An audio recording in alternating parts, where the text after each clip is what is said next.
you've built up your team, you've positioned them in the right place in the team, you're motivating, encouraging them, you're realizing that developing them is one of your key responsibilities as a leader. And then this next section is on delegation and training.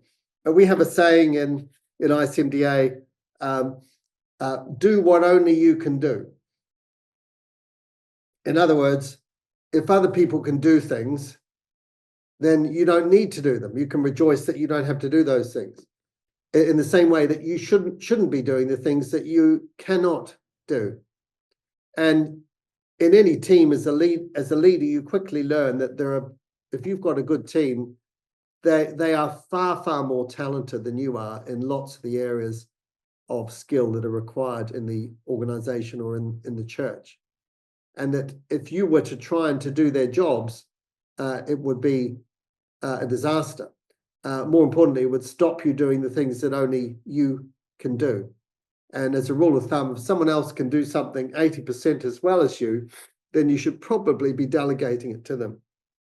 And the thing about delegation is that it firstly relieves you of doing things that other people can do. And that then in turn develops and motivates them, because you are no longer, you're giving them responsibility and trust. You're no longer taking away from them the ministries that were really theirs, but also you can then move on to something else that's new and expand the boundaries of the work. Now, I've been in Christian leadership, in Christian medical fellowship, and now ICMDA for 33 years altogether. And looking back on my life in that time, I can't think of a single year when I was doing exactly the same as what I was doing the year before. In other words, every year there were things that I was no longer doing because someone else was doing them. And there were new things that I picked up that no one was doing before. And if you want to destroy an organization, then the way to do it is to hold on to everything that you're doing and comfortable with and not let anybody else do it. And you'll end up demotivating everybody around you and destroying the organization that will never grow. But if you want it to grow, you've got to be willing to pass on things to others. And of course, that involves risk and difficulty, but that's part of the role of a leader, is that they've got to be out the front, cutting the steps that others can follow on. Exodus 18 is the story of Moses and Jethro, his uncle, of course. And remember, Jethro came to meet Moses and the people of Israel after they'd come out of Egypt. And he was, had heard about all the wonderful miracles and wanted to hear the story. But then he sat down and watched Moses working. And then he came up to him with some absolutely life-changing advice, because Moses was trying to do everything himself and sort out every dispute himself. And Jethro explained to him how to organize his team so that he was only doing the most difficult things. Acts 6, verses 2-4 is the appointment of the first deacons, Stephen and Philip and the others, in order that the apostles could then be freed up to preach and to pray.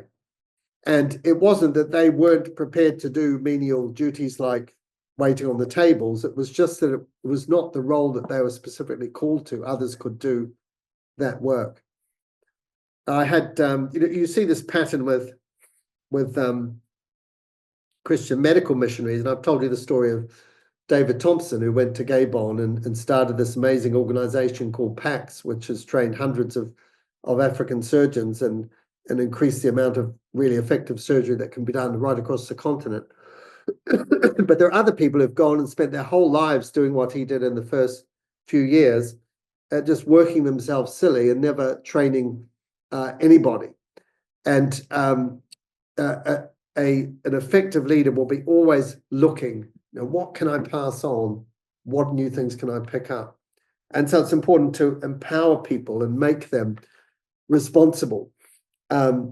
Give them clear job descriptions, set boundaries, but also encourage innovation and creativity, knowing that your people, if you treat them right, will come up with lots of things that you've never thought of that can make the ministry better.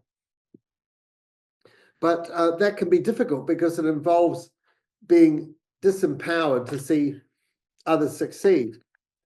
When I trained as a surgeon, I trained in general surgery, but then we were going to work in Africa, so I wanted to get skills in obstetrics and gynecology and orthopedic surgery as well before I went out there, because I knew in the mission hospital I had to do all of these things, not just general surgery. And I remember after training fully as a general surgeon, I went back to do orthopedics. And it was just like starting at the beginning all over again. I felt my hands weren't my own. I looked at the orthopedic registrars and trainees around me. They seemed to know far more what they were doing than I did. And it was a real struggle to learn these new skills. But I was so glad I did, because when I went out to Africa, I had a lot of orthopedic problems to deal with, and I was now prepared to do it. And I think we have to set that model as leaders, be prepared to be disempowered and also to see others succeed, but to be taking new things on as well. John the Baptist said, I must decrease, he must increase, of Christ. And if we're treating our team members and staff members as servants of Christ, then seeing them succeed should be something that really gladdens us. I'm a New Zealander, so as you can imagine, I'm obsessed with rugby and the All Black rugby team and so on. We've got one of the best rugby teams in the world, not number one at the moment, but we'll get back there. But you asked the question, why are the All Blacks, why are the New Zealand rugby team so good? And I think some of it has to do with the training and the structures in the country and the glory of being an All Black and the support. But I think a big part of it is that they're really taught to be team focused and to rejoice in the successes of the team, and to put someone else in a position where they're going to score. You can see the way they react, that they get just as much joy from that, even more than in scoring themselves. And those are the kind of leaders that we need to be, leaders on the pitch like that. Signposting, good training, reading resources. We've talked about that before. Oh, this is just an illustration from our own work. We divide the world, as I said, into 14 regions. Everyone has a regional secretary.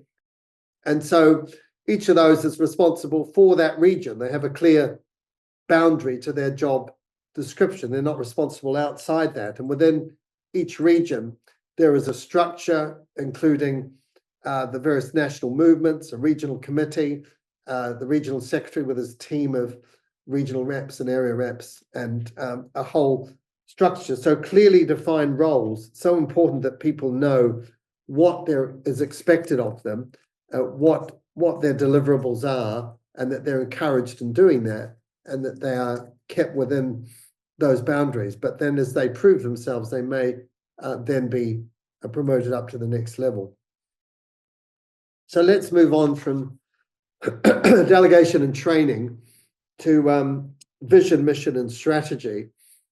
And I think this is a mistake that a lot of leaders make, is that they're not clear, first of all, what they're trying to achieve, and therefore their team aren't clear what the team is trying to achieve. And so there's a lot of dilution of effort and duplication and confusion as a result of it.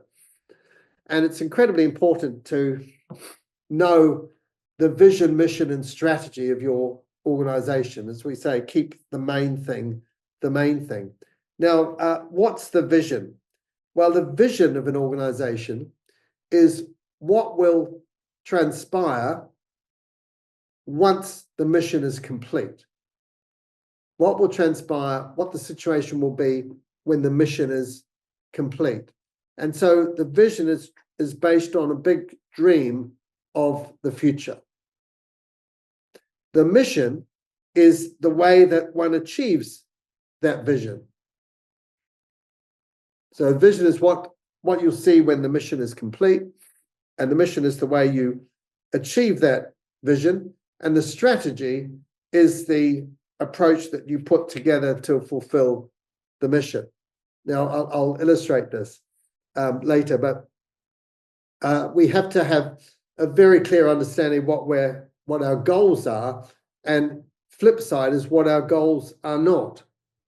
And we have to be very focused in that and realize that whatever we're doing, we're a very, very small part of the body of Christ. We're a very small corner of the vineyard, and that there are many, many other churches and ministries involved in God's work who have other callings that some may overlap with ours, but many of them will be quite distinct from ours.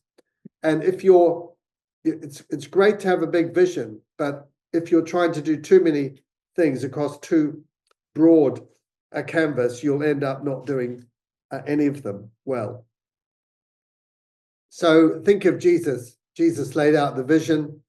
Go therefore, he said, Matthew 28, make disciples of all nations, baptizing them in the name of the Father, the Son, and the Holy Spirit, and teaching them to observe everything I've commanded you. That was the mission. And the vision, of course, was what we see in Revelation 7 of people from every nation under the sun gathered around the throne and worshipping the Lamb. Hebrews 12 tells us about Jesus enduring the cross because of the joy that was set before him. And what that joy was the fact that he was winning many sons and daughters to glory to be with him in the new heaven and the new earth. So that was what motivated him through the most difficult times, as how it was going to all end up. In the same way, Paul talks about his mission as preaching the gospel where it hadn't been heard. So he was always moving into new areas where other people weren't. Very important to not just know your vision, mission, and strategy, but to make sure that everybody else knows it as well. When Nehemiah set out to rebuild the walls of Jerusalem, and they've been in ruins for 50 years, he put a team together and rebuilt them in 50 days. But he started off by walking around Jerusalem, seeing what needed to be done, and then calling everybody together in Nehemiah chapter 2 and instilling in them the plan and the vision. And he had 3 steps, the 3 great steps of leadership in a crisis, I think. The first step is to say, take a look around you. Honestly, look at all the rubble, look at all the ruin, look at all the mess. It's a complete disaster we're facing. It's a massive task. And in doing that, he was identifying with how everybody felt about it. And then the second step was to say, but imagine all these walls rebuilt and people living in their homes and safe from marauders and attackers outside. We can do it. And then the third step was to say, and this is how we're going to do it. This person will go here, this person here, this person will rebuild this part of the wall, and so on. So you see the 3 steps. Identifying firstly about the difficulty of the task, secondly, painting a vision about how it could be, and then outlining the steps to get there. And a great definition of leadership is that a leadership takes a group of people from where they are now to where they want to be and maps the way for them to walk. Keep your focus. And, we have the saying, less is more. And one of the mistakes that leaders make is that they try to take on too many tasks rather than being focused on just a few things that they can do well. And then finally recognize that you need a strong team to help you achieve the goal and prioritize the building of that team, making them into the kind of people who are going to succeed. Along with that, realizing that in an organization, generally your vision and your mission will never change. But what may change dramatically is your strategy to achieve the vision and mission. And as I mentioned, with an international ministry such as we had at the time of COVID, our whole ministry was built around running regional training conferences and funding field workers and staff to travel. And we couldn't do either of those things. So we're sitting there in the first few weeks of COVID thinking, well, what do we do now? And God used that to change our whole strategy from an in-person strategy to an online strategy. And then later, when COVID settled, to develop a new hybrid strategy that was both in person and online with the best of both worlds. And we look back and think, wow, you know, if it hadn't been for COVID, we would still be wandering around in the dark ages of 2019 being far less effective. So the 7 Habits of Highly Effective People is a classic book. Lots of good lessons in management. But one of the 7 habits was from Stephen Covey was begin with the end in mind. In other words, have the vision of what you're trying to achieve. This is the vision pyramid. And you should be able to draw this for any organization to sum up what your vision is in just a sentence or so, how you achieve it, what the values are of your organization, what your goals are, and therefore what your strategy is going to be to achieve it. And so just by way of illustration, within ICMDA, our vision is a Christian witness through doctors and dentists in every community and in every nation. It's an Acts 1:8, Matthew 28 vision of the people from every nation drawn, and doctors and dentists being a route to that, because they can get into every culture and every closed country and closed community. And of course, that vision may never be achieved, but it's what motivates us. And so however much we manage to do in establishing new groups and building them up, there are always new fields that we can look for. And so how do we achieve that vision? Well, our mission is to start and to strengthen national movements of Christian doctors and dentists. So in countries where they don't exist, we identify individuals, we instill them with a vision, we support them to develop a movement, then we affiliate them once they've jumped through the various steps. And so our key strategy is to train, mentor, and develop leaders, because that's the way of achieving the mission, which is the way of achieving the vision. So you need to be very clear on these. And so these are our 3 strategic priorities: establish new movements, strengthen existing ones, and develop servant leaders. And that was the basis for working out we're halfway through a 3-year plan at the moment from 24 to 26, which has its own strategies and goals and budgets and all the rest. And there are 9 ministry priorities within it. We're not going to go through those, but they're all built on that same pyramid.